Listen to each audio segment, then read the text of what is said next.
Malaria, paludismo, casas muertas. Una epidemia que destruyó a millones de venezolanos. Pero, ¿qué fue lo que en realidad vivieron estas personas? Permíteme contarte sobre este acontecimiento que marcó un antes y después en la historia de Venezuela. Para empezar, necesitamos saber un poco sobre qué estamos hablando, ¿no? Tenemos que la malaria o paludismo es una enfermedad infecciosa transmitida por un mosquito llamado Anófeles. La malaria se contagia a través de la picadura de la hembra, que inocula el parásito Plasmodium en los glóbulos rojos. El Plasmodium penetra las células del hígado y se multiplica. Luego regresa a la sangre, ataca los glóbulos rojos y los destruye. Tenemos unas especies de Plasmodium.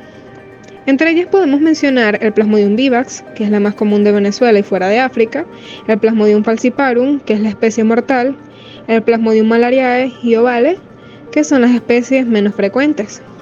Los síntomas aparecen aproximadamente 15 días después de la picadura del mosquito y evolucionan en 3 fases.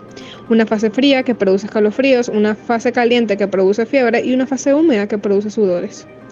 El paciente puede tener dolor de cabeza, inapetencia, vómitos, náuseas y dolores en el cuerpo. Los estudios científicos sobre la malaria hicieron su primer avance de importancia en 1880, cuando el médico militar francés Charles Louis Alphonse Laveran, quien trabajaba en Argelia, observó parásitos dentro de los glóbulos rojos de personas con malaria. La malaria ha infectado a los humanos durante más de 50.000 años y puede que haya sido un patógeno humano durante la historia entera de nuestra especie. Esta hipótesis se apoya en la observación de especies cercanas a los parásitos humanos de la malaria, en los chimpancés. Además, se encuentran referencias de las peculiares fiebres periódicas de la malaria a lo largo de la historia, comenzando así desde 2700 años a.C. en China. Un poco sobre el origen de la malaria en América, tenemos que algunos autores postulan que el Plasmodium vivax fue introducida por poblaciones asiáticas cuando migraron hacia América en la época precolombina, por el estrecho de Bering. Otros han descartado esta hipótesis sobre la base que, de haberse establecido Plasmodium vivax en tierras bajas de Centroamérica, probablemente no hubiera permitido el florecimiento de algunas culturas indígenas como la maya. En el caso de Plasmodium falciparum, existe un consenso en la introducción de esta especie, a través del tráfico de esclavos desde el África ecuatorial occidental a partir del siglo XVI. En relación a Plasmodium malariae, existe la controversia si esta especie corresponde a Plasmodium bacillanum, una especie de malaria de primates americanos, y por lo tanto, esta podría ser la única especie autóctona de no haber sido introducida como ocurrió con Plasmodium falciparum. Ya sabiendo todo esto, ahora sí podemos comenzar con esta historia. La paciente se levantaba, se sentaba, se volvía a levantar y se volvía a sentar. Cuando Carmen Barrios vio aquel desvarío, comprendió que estaba frente a un caso de malaria cerebral. Si la paciente caía en coma, corría el riesgo de morir. Carmen le pidió a la paciente que se sentara y se quedara quieta, sin saber cuánto de la instrucción podía comprender. Le pinchó el lóbulo de la oreja derecha y cuando salió la gota de sangre, apretó un portaobjeto contra el lóbulo hasta que obtuvo 3 gotas en la parte superior y una más abajo. Carmen unió las 3 gotas de arriba en un círculo para ver en el microscopio si había plasmodium en la sangre. Esta prueba de diagnóstico se denomina gota gruesa. Una vez que vio los parásitos, examinó la gota de abajo que había extendido en el portaobjeto para corroborar que la paciente está infectada con falciparum, como les mencioné anteriormente, la especie mortal del Plasmodium. Apenas confirmó el diagnóstico, Carmen llamó a su jefe, el doctor Óscar Noya González, un médico parasitólogo que había dirigido el Centro para Estudios de Malaria durante 30 años. El doctor Noya mandó hospitalizar a la paciente inmediato y le inyectaron los antimaláricos. Si no existe la amenaza de muerte, se suministra el tratamiento en pastillas. Cuando la paciente recuperó la conciencia, el doctor Noya le preguntó si había estado en Bolívar. Esta respondió que sí. Le preguntó el por qué viajó, y esta dijo que había trabajado como prostituta en una mina. A ver, te explico.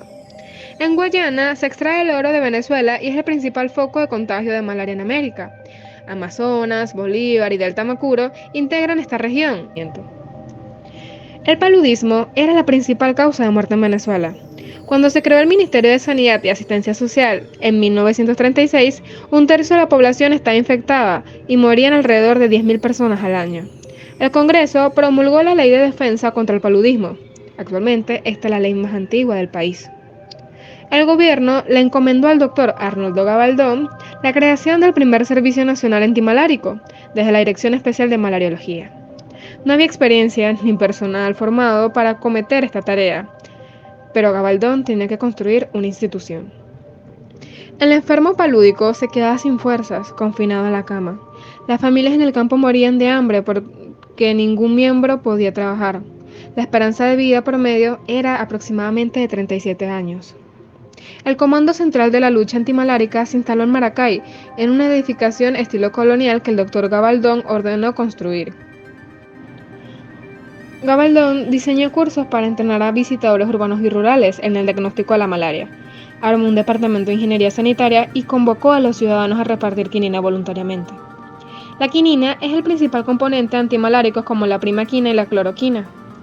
A partir de 1945, Gabaldón roció las viviendas de zonas maláricas con diclorodifeniltricloretano, o DDT, un insecticida experimental fabricado en Estados Unidos.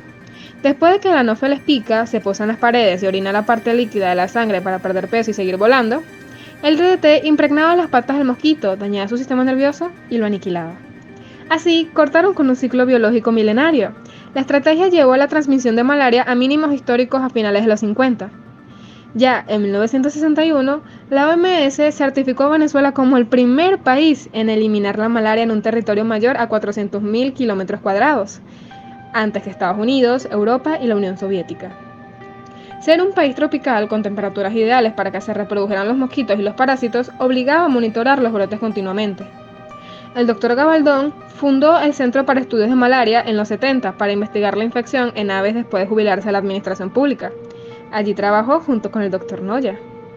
Después de probar la SPF66 en 20.000 pacientes en América, Asia y África, se comprobó que la vacuna no alcanzaba la eficacia deseada, pero sentó las bases de los diseños de estudios de campo de futuras vacunas contra la enfermedad. Después de la muerte de Gabaldón, el 1 de septiembre de 1990, el doctor Noya asumió la dirección del Centro para Estudios de Malaria. La situación de la malaria en Venezuela en estos últimos años ha sido muy fluctuante. Esta enfermedad fue creciendo y desarrollándose exponencialmente con el paso del tiempo.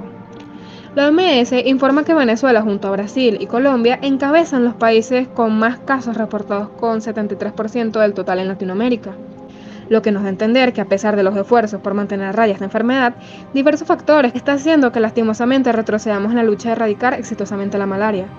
Recomendamos fervientemente tomar precauciones como mantener buena higiene en zonas adyacentes a sus hogares y claro está, en los hogares también, así evitamos la llegada de los mosquitos.